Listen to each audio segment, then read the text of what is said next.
ओम वंदे गौ मातरम। मित्रों, स्वास्थ्य रक्षा से प्रभा आप सबका स्वागत करती है। मित्रों, नन्हे मुन्ने बच्चे जो अभी 10 दिन से लेकर 6 महीने तक के हैं, इनका वजन बढ़े ये सबकी इच्छा होती है घर में, क्योंकि वजन बढ़ेगा तो बच्चा स्वस्थ रहेगा, तंदुरुस्त रहेगा। और गोलू मोलू बच्चे खिलाने में भी सबको अच्छे लगते हैं और देखने में भी सुंदर लगते हैं, तो सबको ऐसे बच्चों की चाह होती है। लेकिन लेकिन लेकिन हर माता पिता का ऐसा भाग्य नहीं होता आजकल कि उनका बच्चा गोलू मोलू स्वस्थ और तंदुरुस्त दिखे या हो, क्योंकि बहुत सारी समस्याएं होती हैं। मित्रों, तो आज हम इस विषय पे आपको पूरी चर्चा देंगे, पूरी बातें बताएंगे कि आपका बच्चा कमजोर है तो क्यों है, और आपने कहाँ क्या गलतियां की और आप इसका समाधान कैसे करें। क्योंकि जब तक आपको गलतियां पता नहीं चलेंगी तब तक आप इस कंफ्यूजन में रहते हो कि ऐसा क्यों हो रहा है, और जब तक वो समझ में नहीं आता तब तक कई बार समाधान संभव नहीं होता। तो मित्रों, मैं आपको सारी बातें बताऊंगी और विस्तार से बताऊंगी। तो सबसे पहले ये जान लें कि बच्चे का वजन कितना होना चाहिए। मित्रों, जब बच्चे का जन्म होता है उस समय बच्चे का जो भी वजन होता है उसमें करीब 50 ग्राम से लेकर 200 ग्राम तक बच्चे का वजन करीब 2 से 5 दिन में कम हो जाता है, क्योंकि उसके शरीर की चमड़ी पे जो पानी होता है वो पानी सूख जाता है, जिससे उसका 50-100 ग्राम 200 ग्राम तक उसका वजन कम हो जाता है। और मित्रों, किसी किसी के बच्चे बहुत कमजोर जन्म लेते हैं, यानी कि वजन ही उसका 2 किलो है, अब उसमें कम हो जाए तो कई बार माता पिता डर भी जाते हैं। तो मित्रों, आप ऐसे घबराएं नहीं, ये शुरुआती स्थिति है, पर उसके बाद वजन बढ़ना अनिवार्य होता है और आवश्यक भी होता है। और मित्रों, ये कहा जाता है, डॉक्टर अक्सर ऐसा कहते हैं कि 6 महीने के अंदर बच्चे का जो वजन जन्म के समय था उससे दुगना होना चाहिए। ये आपने भी सुना होगा। अब 6 महीने में दुगना वजन होना चाहिए, पर आजकल हम देखते हैं कि बच्चों का वजन बहुत धीरे से बढ़ता है। जो बच्चे कमजोर होते हैं और जो मजबूत होते हैं वो तो जन्म के समय भी कई बार बहुत तगड़े होते हैं और उनका वजन भी बहुत जल्दी जल्दी बढ़ता है। मित्रों, मैंने ऐसे ही बच्चे देखे। मेरा अपना ही बेटा 4.25 किलो का पैदा हुआ था और बाद में उसका वजन बहुत जल्दी नहीं बढ़ा, पर हाँ, वो जन्म के समय 4.25 किलो का था और काफी तंदुरुस्त था।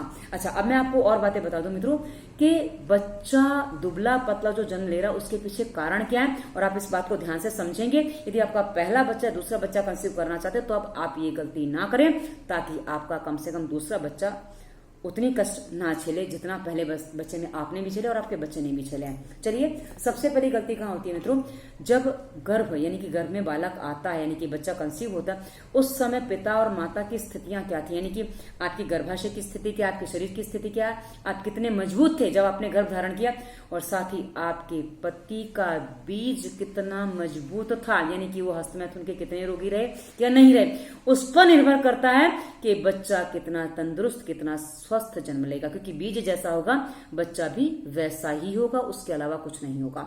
ये पहली बात।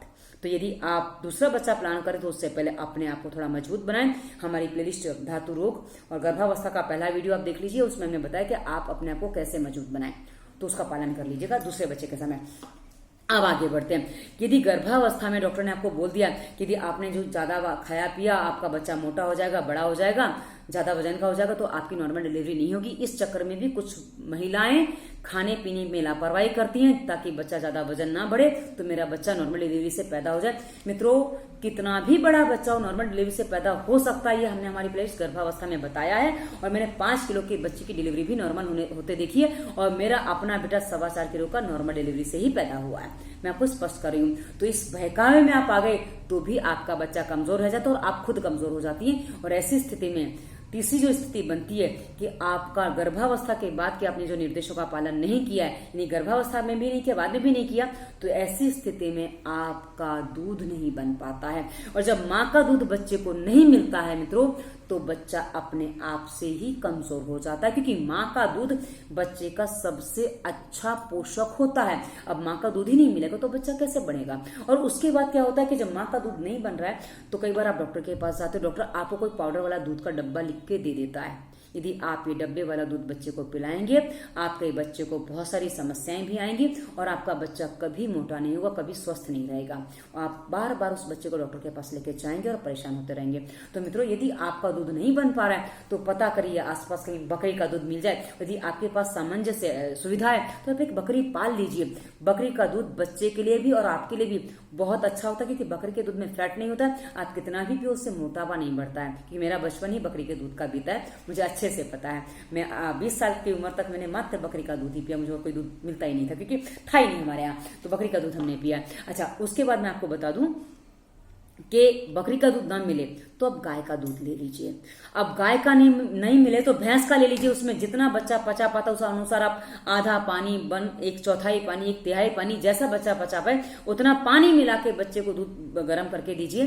पर पैकेट वाला दूध या थैली वाला दूध मेहरबानी करके, या ये डब्बे वाला दूध, पाउडर वाला दूध बच्चे को मेहरबानी करके मत दीजिए। हाँ, यदि आपकी व्यवस्था है, रास्ते में कहीं सफर आदि करें तो भले दे दीजिए। यदि आप अपने घर में हैं तो ऐसी अत्याचार अपने बच्चे पर मत करिए। मैं इसको अत्याचार इसलिए करी क्योंकि आपको पता नहीं है, आपको डॉक्टर ने बता दिया, आप कर रहे हैं, पर आपका बच्चा उसको झेल रहा है क्योंकि आपके बच्चे की ताकत ही नहीं कि उसको सहन कर सके। क्योंकि अधिकांश जो दूध आते हैं ना, ये विदेशी कंपनियों के होते हैं और ये सारे जर्सी गाय के सूखे दूध के होते हैं। और जर्सी गाय का दूध वो लोग खुद नहीं पीते, हमारे देश में भेज देते हैं। और हमारे यहाँ के कुछ लोग ऐसे हैं जो पैसे के लालच में ये चीजें बता देते हैं। क्योंकि अच्छा डॉक्टर, सही डॉक्टर कभी भी आपको डब्बे का दूध बताएगा ही नहीं। वो बोलेगा आप जानवरों को किसी भी जानवर का दूध पिला दो, वो ज्यादा अच्छा है, वो ऐसा बताएगा। पर हाँ, जो कमीशन खोरी होते हैं वो ऐसा नहीं बताएंगे। तो ये बात आप ध्यान रखिए ताकि अपने बच्चे को अपना दूध, या बाद में हमने बता दिया वैसे आप दूध लीजिए तो बेटर है आपके लिए भी और आपके बच्चे के लिए भी। और मित्रों, यदि आपका दूध नहीं बन रहा है, इसमें एक काम और कर सकते हैं कि गर्भावस्था के बाद क्या क्या करना चाहिए, वो हमने जो विस्तार से वीडियो दिए हैं। भले आपकी डिलीवरी को 2-3 महीने हो गए, आप उन निर्देशों को वापस सुनिए और जितना हो सके उतना पालन करिए। हो सकता है आपका दूध बन रहा है ना, थोड़ा बढ़ जाएगा तो बच्चे को आपको थोड़ा पूरा पड़ जाएगा। क्योंकि 4 महीने तक तो बच्चे को यदि माँ का दूध मिले तो ही बच्चा पोषण पाता। अब आप कहेंगे कि हमें तो बहुत सारे रोग लग गए कि ये हो गया वो हो गया। तो मित्रों, ऐसी स्थिति में यदि आपका शरीर कमजोर था तो आपको मैंने पहले ही बोला कि बच्चा कंसीव करना ही नहीं चाहिए था। तो बच्चे को तो जीवन भर आपने दवा खिलाने के लिए तैयार कर ही दिया है क्योंकि आप उतने कमजोर खुद ही हैं।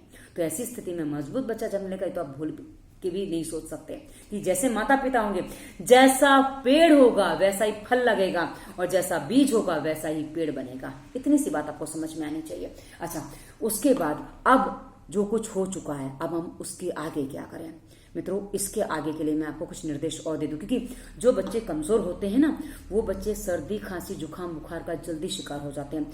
और कई बार ऐसे बच्चों को गर्मी बहुत ज्यादा लगती है तो आप उनको पंखे के नीचे रखते हैं, एसी में रखते हैं, कूलर में रखते हैं, जिससे उस ठंडी हवा से बच्चे के शरीर में और ज्यादा दुष्प्रभाव होते हैं।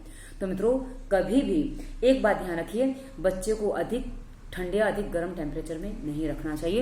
एक नॉर्मल टेम्परेचर के साथ बच्चे को रखें और सीधी हवा पंखे की, कूलर की, एसी की बच्चे को लगे, ऐसी स्थिति में तो बच्चे को बिल्कुल नहीं रखना चाहिए। और बच्चे को कभी भी मोटे गद्दे पे ना सोने। ये हमने सब शिशु रक्षा प्लेलिस्ट में वीडियो विस्तार से दी, उसमें हमने बताया, विस्तार से आप देखने के लिए उसमें देख लीजिएगा। आप निर्देशों का पूरा पालन करेंगे तो आपको पूरा समाधान मिलेगा।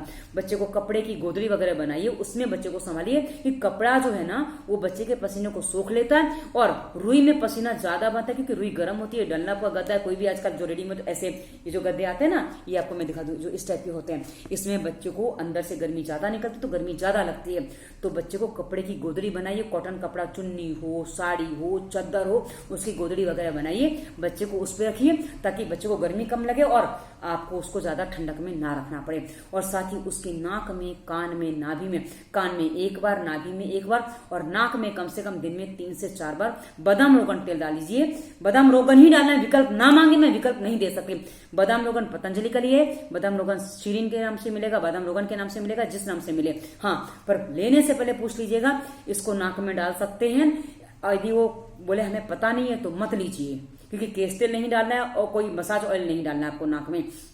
सिर्फ आपको बादाम रोगन शीरीन या बादाम रोगन ही डालना है, जो बादाम का तेल आता है। और पुराना हो तो वो ना डालें क्योंकि वो बच्चे को नुकसान कर सकता है। तो ताजा लाइए, हो सके 2-3 महीने में, क्योंकि एक बोतल आपकी ज्यादा में नहीं चलती है, खत्म हो जाती है। दिन में 3 बार डालिए, 1-1 बूंद दिन में 3 से 4 बार डाल दीजिए। मित्रों, आपके बच्चे की लगातार नाक से सांस चलेगी, उसकी नाक नहीं बहेगी, उसको लार नहीं आएगी, उसके अलावा उसकी बुद्धि का विकास अच्छा होगा और साथ ही बौद्धिक क्षमता उसकी, क्योंकि जो नाक में तेल आते हैं ना सीधा जहां जाना वो सूत्रों को ठीक से अंदर से तर कर देता है, तो बड़ा अच्छा रहता है। और उसके अलावा जब नाक से सांस चलेगी तो उसको सर्दी, खांसी, जुकाम, बुखार की समस्याएं बिल्कुल नहीं आएंगी। और यदि आपका बच्चा जन्म के समय, क्योंकि आपकी जो स्थितियां रही हैं, यदि कमजोर रहे हैं तो बच्चा भी कमजोर है, यदि विकलांग वगैरह भी है तो उसके भी नाक में आप तेल डालिए, जिससे आपके बच्चे को स्वस्थ होने में सहायता मिले। और मित्रों, यदि आप ये करते हैं तो आपका बच्चा स्वस्थ हो सकता है। और मित्रों, बच्चा कितनी बार दूध पीता है इसकी कोई गिनती नहीं होती है। कुछ बच्चों का पेट 10-15 मिनट में भी भर जाता है, कुछ बच्चे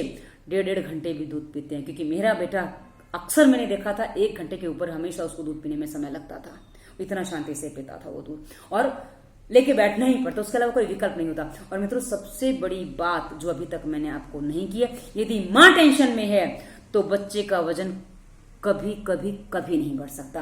इसे सबसे पहले अपने टेंशन को रिलीज करिए ताकि आपके बच्चे का वजन बढ़ सके। कि मेरे सामने जब कोई बच्चा आता है, उसकी माँ होती है, तो बच्चा यदि चिढ़ रहा है, बच्चा रो रहा है, बच्चा बीमार है, तो माँ को सीधा बोलती हूँ आपको क्या हुआ, आप क्यों परेशान है? बोले आपको कैसे मालूम मैं परेशान हूँ? आपका बच्चे की स्थिति बता रही है, आपका बच्चा रो रहा है, आपका बच्चा बीमार है, वो मुझे बता रहा है। क्योंकि बच्चे की बीमारी माँ की स्थिति को बयान कर देती, बता देती, क्योंकि बच्चा तभी बीमार होता है जब माँ कमजोर पड़ती है। इसलिए मित्रों सबसे पहले माँ को मजबूत होना पड़ेगा यदि बच्चा मजबूत चाहिए। और माँ के बैक में उसका पिता खड़ा है, बच्चे का पिता खड़ा है। यदि आप मजबूती से अपनी पत्नी के साथ खड़े हैं तो आपका बच्चा मजबूत होगा। और वहीं पूरा परिवार खड़ा है, ये पूरा परिवार मजबूती से खड़ा है तो माँ मजबूत होगी, तो बच्चा मजबूत होगा। तो मित्रों ये बच्चे को संभालना, बच्चे को पालना अकेली माँ की जिम्मेदारी नहीं है, संपूर्ण परिवार की जिम्मेदारी है। तो उसको सबको साझा उठाना होगा। यदि आप ये करते हैं तो आपका बच्चा हमेशा स्वस्थ, हेल्दी, तंदुरुस्त रहेगा। पालन करिए। आपको सारी बातें मैंने क्लियर करके दी हैं, कहां से जो भी था मैंने आपको सारी बातें स्पष्ट की हैं। यदि पालन करते हैं तो आपका बच्चा रुष्ट पुष्ट हेल्दी होगा। और जैसा कि कहा, शिशु रक्षा और गर्भावस्था प्लेलिस्ट की वीडियो देखिए, निर्देशों का पालन करिए। इसके अलावा इस वीडियो के डिस्क्रिप्शन में हमने स्वास्थ्य नियम, प्राणायाम, व्यायाम की वीडियोस दिए हैं जो आपके तन मन मस्तिष्क के सभी रोगों का समाधान करने का सामर्थ्य रखते हैं। चाहे कैंसर हो, चाहे बाल झड़ते हो, कोई भी रोग हो, कोई भी सबका समाधान होता है। और इंस्टाग्राम, फेसबुक, ट्विटर का लिंक हमने डिस्क्रिप्शन में दिया है, जहां हमें फॉलो भी कर सकते हैं। हमने अपना नंबर भी दिया, यदि आपको अपॉइंटमेंट वगैरह चाहिए तो हमारे सहयोगी से आप बात कर सकते हैं। और प्रश्नों के उत्तर कमेंट में हम देते हैं और अपॉइंटमेंट आप हमारे सहयोगी से ले सकते हैं। नंबर उनके पास रहता है हमारा। धन्यवाद। वंदे मातरम।